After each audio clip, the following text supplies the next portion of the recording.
Oh, and so my little sort of my little jokey piece to Moses is I want for Sex TV and Speaker's Corner, because of the tape and the fact that you ran down to reception 3 times before 10:30 to see if it was there, and the receptionist said to me, he really wants this because he's already been down here 3 times looking for it, and he never does that. Or, you know, that's basically the message I got from the receptionist. So it's a really incredible show. I will send you a link for it, or you can go looking for it.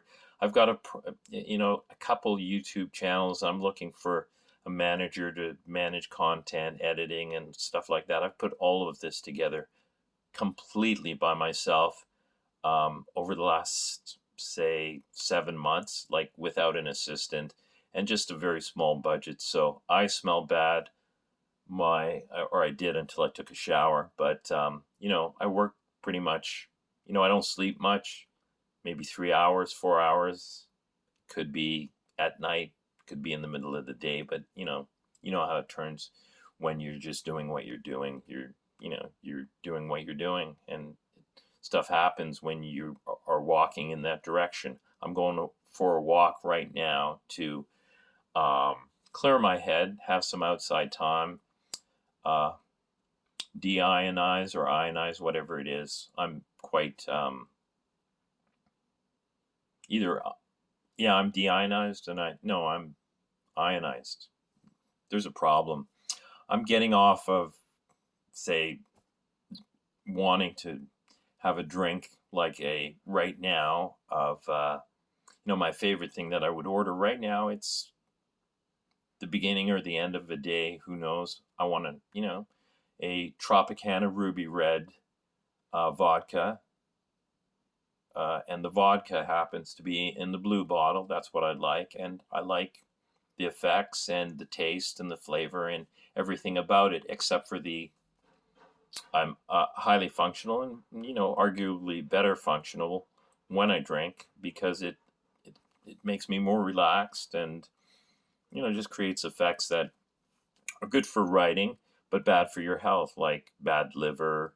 Um, maybe you're relying on the sugars from this is really fast, intense burn sugar that you come to require over time. You're not looking for the alcohol, you're looking for the fast sugar burn, right? Which wakes you up and also relaxes you at the same time because of the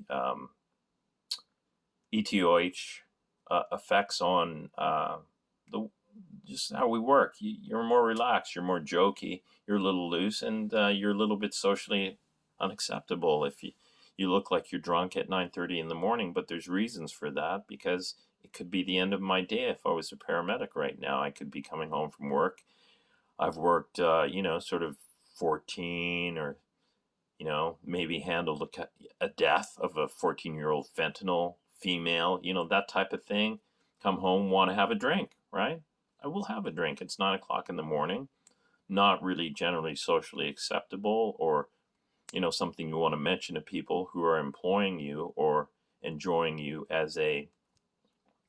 I also do health and wellness as good as many people in this country. I was the VP of the Zen Shiatsu Society, which was rolled into another society. So I'm no longer that, but the topmost senior naturopath, i.e., the first class of naturopathic doctors, is also a Western doctor, so an MD, and also a patient of mine, and also sends me her intractable cases, stuff that Western medicine can't fix.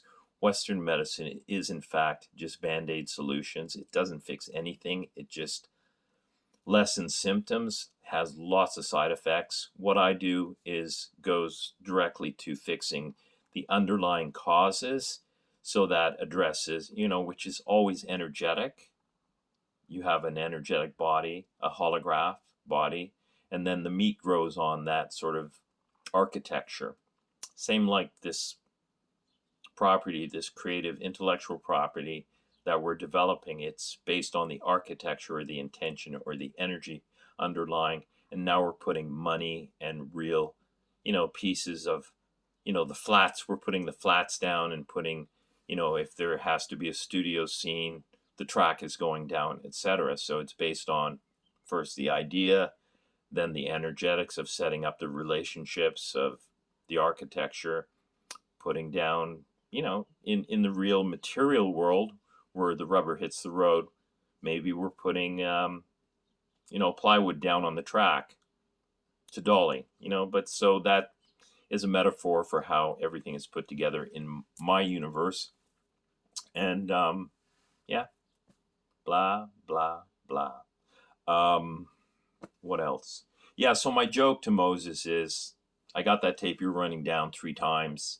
So since you're my mentor and my hero since I was probably, I was watching Channel 79 with my parents on a Friday and my 3 younger sisters, and the Baby Blue movie comes on. So that's basically soft porn, and the whole family is sitting there and it's happening, and everybody's too awestruck and too embarrassed or too confronted with soft porn for kids. Nobody moves, and everybody's just sort of trying to pretend it's not happening because nobody's getting up to acknowledge that it's happening by turning the channel. So you watch, through one segment to the commercial break, and then people start stretching. It's like my parents are like, "Oh, I guess it's time to go to bed," and they were never the type to lay down any hard and fast rules. I mean, they were outcast. My dad's a black man from the islands and had those types of appetites and those types of cultural behavior, which included, having girlfriends. And the Japanese are, a different breed from North America. They certainly have porn comic books for their kids. So, it's just a different way of looking at sexuality and how it expressed and accepted within, say, being a baby to an adult. It's different. It's, you know, you don't see porn comic books for kids and kids reading those in public in Toronto, but it happens in Japan. And it's just not talked about because those are difficult cross cultural conversations to have in Toronto at date, right? It's just, why are we talking about this? In some contexts, you can't even mention children and sexuality, or you'll be crucified somewhere, right? So, anyway, in a jokey way, so what I would take to avert the sort of jokey lawsuit, and there's going to be none of that action. We're all moving forward with great respect and admiration. I'm just trying to get Moses to tell me where his bank account is so we can start, looking at how we're going to make the storylines and spin-offs more efficient and funnier and better, and just optimizing everything. But I would expect if it was somebody like John Brunton, I'd be saying something like, I want an R8 and 5 million. I know that I've treated Marilyn at her art studio. I love that space, so that's a fantasy, property for me to accept from Moses as in trade for, the underlying intellectuals on Sex TV and Speaker's Corner, because my pilot is all of that in 97. And that's when he accepted it. He didn't promise me a job, but he said, I'm developing something called Sex TV. My pilot was called Sexperts, and it was the first known mention of that concept or that name. And it was, I'll send you the link. Never mind, blah, blah, blah.